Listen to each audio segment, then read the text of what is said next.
Look, I think where we sit right now, and obviously with the SEC, there's a lot that could happen left. With this season in terms of LSU, if they win the conference with 2 losses, then you got major problems. If Georgia gets that 1 loss, loses in the championship game, do they still get in? Tennessee's sitting there in the honey hole right now. If we're being completely honest, with wins versus 2 top 7 football teams, and their Facts. only loss came to number 1 in America. And so Right. Tennessee, resume wise, is I think sitting in a really good spot. The problem is if LSU ends up beating Georgia, then they don't get a chance. Georgia and LSU will be your 2 teams considered, and Tennessee won't even be in the conversation. Right. And here's another topic. Because the way the Pac-12 is, whoever wins that game will potentially have to play one another in the conference championship.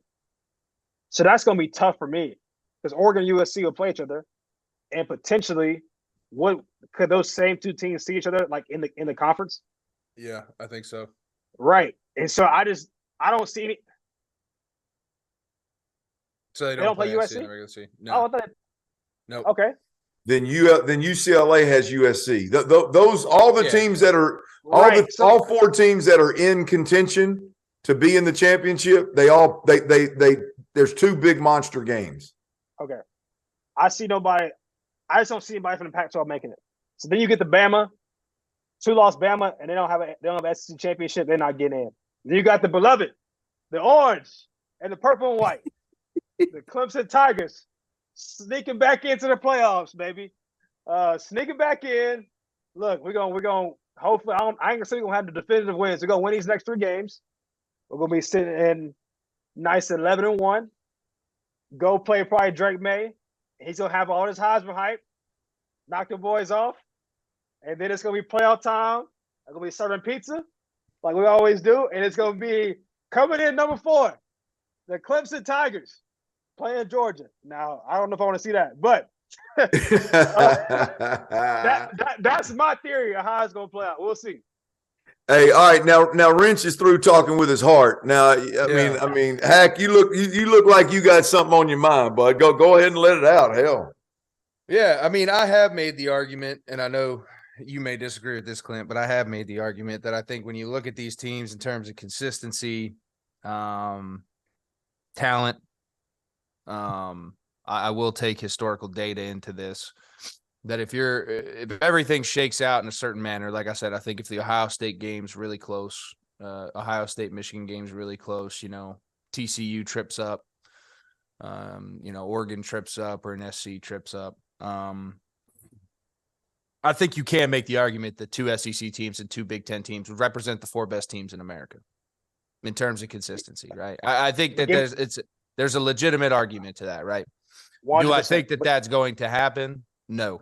And the reality of it is you guys already laid out the SEC situation. And I think that there's a legitimate chance that if the TCU Horned Frogs run the table, you can't keep them out of it. So then it's probably going to leave an SEC team out of it, especially if you're going to take a Big Ten team.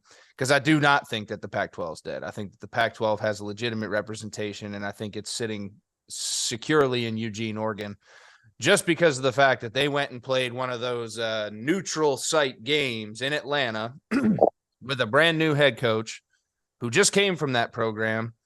Against the Georgia Bulldogs, who just so happen to be situated in Athens, which isn't too far from Atlanta. If I look at it on a map, might be in the same state. Good neutral site game there, but got their teeth kicked in. And you looked at a team that went back there and went back to work, and they've been doing it pretty impressively up until this point. And I think that they've got the prowess, they've got the history, and I think they have the roster to justify a berth and an opportunity to do it.